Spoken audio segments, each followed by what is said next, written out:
Miyamoto Musashi, a forja do invencível. Ele nasceu entre luto e ferro, num Japão que fervia em guerra e ambição, enquanto os senhores disputavam províncias e o futuro mudava de mãos como uma lâmina trocada no calor do combate. E foi nesse chão áspero que Miyamoto Musashi aprendeu cedo que a dor é uma professora pontual, que a solidão cobra a presença, que o corpo pode ser forte, mas a mente precisa ser mais, porque no coração de um mundo feudal, a sobrevivência não se negocia, se conquista. E hoje você vai atravessar essa jornada de transformação, da fúria que rasga florestas ao silêncio que vence duelos, do adolescente que golpeia como fera ao estrategista que antecipa antes do primeiro passo, caminhando pela infância ferida, pelo primeiro sangue, por Sekigahara, pelo encontro com Takuan Sorro, pela queda da escola Yoshioka, até o instante em que a espada deixa de ser metal e vira entendimento. E se você gosta de história contada como documentário com análise real de estratégia, respire fundo e venha, porque a forja de um invencível não acontece no aplauso, acontece no fogo. O menino perdeu a mãe quando a vida ainda não lhe cabia no peito, e encontrou no pai, habilidoso com a lâmina, mais o peso do treino do que o abrigo do colo. E essa mistura de ausência e disciplina empurrou o jovem para o mato, para a água fria, para a força bruta do corpo que aprende sozinho, onde cada tronco serve de adversário, cada pedra treina equilíbrio, cada noite ensina coragem. E quando o mundo lhe ofereceu o primeiro duelo, ele aceitou sem olhar para baixo, porque não havia altura que o assustasse, havia orgulho a ser alimentado e um instinto de provar valor que gritava mais alto do que qualquer conselho. E é nessa fase que nasce o Musashi feroz, o rapaz que encara veteranos, que chega ao chão de terra batida e entende que ninguém vai recuar por ele. Então, a escolha é simples, ou recua o mundo ou recua o menino. E o menino decidiu que nunca mais seria empurrado. O primeiro combate mortal muda tudo. O golpe que derruba o adversário também derruba o antigo eu. E a vitória que infla o peito cobra juros altos quando a cidade sussurra seu nome com medo e curiosidade, porque fama de lâmina corta dos dois lados, abre portas e atrai caçadores. E o jovem percebe que ganhar é bom, mas ganhar sem pensar é perigoso. Que braço resolve o agora, mas cabeça resolve o depois. Só que entre perceber e praticar existe um vale, e Musashi vai cruzá-lo carregando o peso de escolhas precipitadas, até encontrar um espelho que não perdoa, o espelho da mente disciplinada de um monge chamado Takuan Sorro, que lhe mostra que gritar é fácil, difícil é calar, que golpear é simples, raro é esperar, que reagir é comum, raro é agir antes que a necessidade apareça. E a lição não vem num pergaminho perfumado, vem na humilhação que dobra o orgulho até que o orgulho ceda. Vem no frio da noite que obriga a conversar com os próprios demônios. Vem na pergunta que o monge repete como martelo: onde está sua espada quando você não a segura? A resposta não chega num dia, chega como a água que vence montanha, lenta e insistente. E quando o país inteiro estremece na direção de um confronto que decidiria séculos, o jovem que já provou o gosto do sangue percebe que a guerra real não se parece com duelo. Que em Sekigahara o aço canta em coro, que coragem individual vira poeira quando a estratégia se impõe, que a vitória pode ser definida por cartas trocadas, mapas lidos no escuro, alianças que mudam de cor quando a chuva cai. E será nesse campo encharcado que Tokugawa Ieyasu vai consolidar a ascensão, enquanto o exército ocidental dos aliados de Toyotomi Hideyori se desfaz no barro e na pólvora. E Musashi entende no corpo o que a mente precisava aceitar, que a lealdade a um estandarte não garante destino, que a honra não paga a conta do mundo quando o mundo muda de dono, que a derrota é mestra que não dá desculpas. E ali nasce a pergunta que vai guiá-lo. O que fica quando tudo o que te definia se dissolve? É nessa fresta que a espada deixa de ser troféu e vira caminho. A lâmina que servia à vaidade passa a servir ao entendimento. E o treino muda de cor, deixa de ser grito para virar exercício de respiração, de olhar, de pausa, de percepção do vento que mexe a manga do adversário antes do braço. e a mente se abre para o estudo de histórias e táticas, para a filosofia que organiza o caos, para a disciplina que corta o excesso. E o corpo aprende a linguagem da espera, a ciência do tempo certo, a observação que nota o peso desigual no calcanhar, o olhar que fura a máscara e encontra o medo escondido. E quando a tempestade interna se aquieta, Musashi descobre que a espada também pode ser duas, que a mão esquerda não precisa ficar tímida, que o equilíbrio nasce quando não existe lado fraco.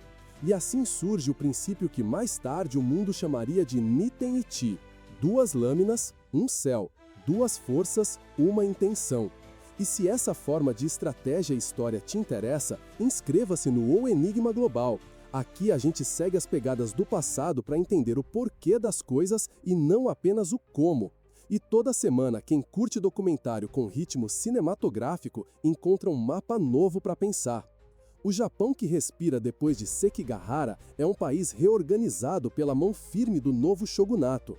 Mas as ruas das capitais continuam cheias de escolas que disputam prestígio, de mestres que medem olhos antes de medir lâminas. E é nesse ambiente que o nome de Miyamoto Musashi começa a ecoar com outra gravidade. Não mais o rapaz que late mais alto, agora o homem que chega em silêncio e escolhe o terreno como parte do combate, que usa a paciência como arma, que chega cedo quando todos esperam que chegue tarde, que chega tarde quando todos esperam que chegue cedo, que quebra o ritmo do oponente antes do primeiro toque. E é por isso que a escola Yoshioka, poderosa e orgulhosa, vai se tornar palco de uma virada histórica, quando o duelo com Yoshioka Seijuro desaba do pedestal da invencibilidade para o chão da realidade, porque nada é invencível diante de quem entende ritmo. E Musashi aprende e ensina ao mesmo tempo que o atraso estratégico não é descaso, é veneno. Que a espera calculada afoga a mente impaciente do oponente e que um único golpe decidido desmonta a catedral de certezas de décadas de glória. A queda de Seijuro não termina a história, apenas empurra o pêndulo para o outro lado, onde a sede de vingança fermenta rápido.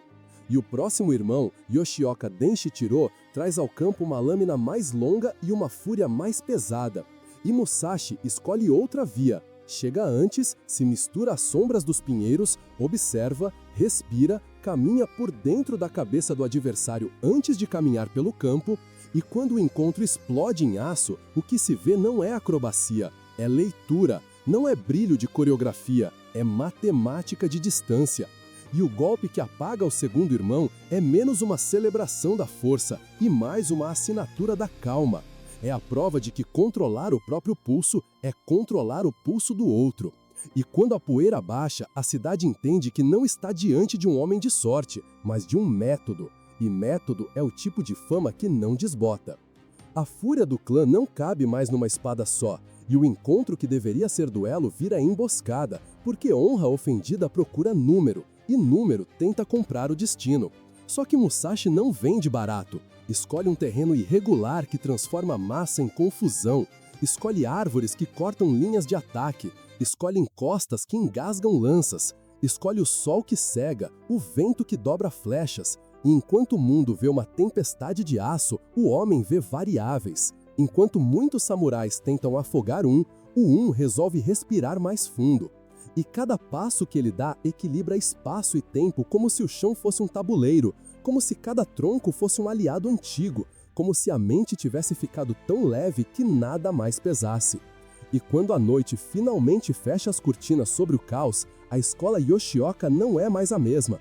E o nome de Musashi deixa de ser sussurro para se tornar pedra, e pedra não recua com vento. Nada disso apaga a noite escura que veio antes, a de Sekigahara, a das feridas e da fome e do orgulho quebrado. E talvez por isso a vitória não se transforme em soberba, se transforme em escrita, em reflexão, em linhas que mais tarde o mundo leria em tratados que atravessam séculos. Porque as ideias que nascem do campo e do tatame sobrevivem melhor que as que nascem da mesa limpa. E o que Musashi registra como princípio não é truque, é fundamento.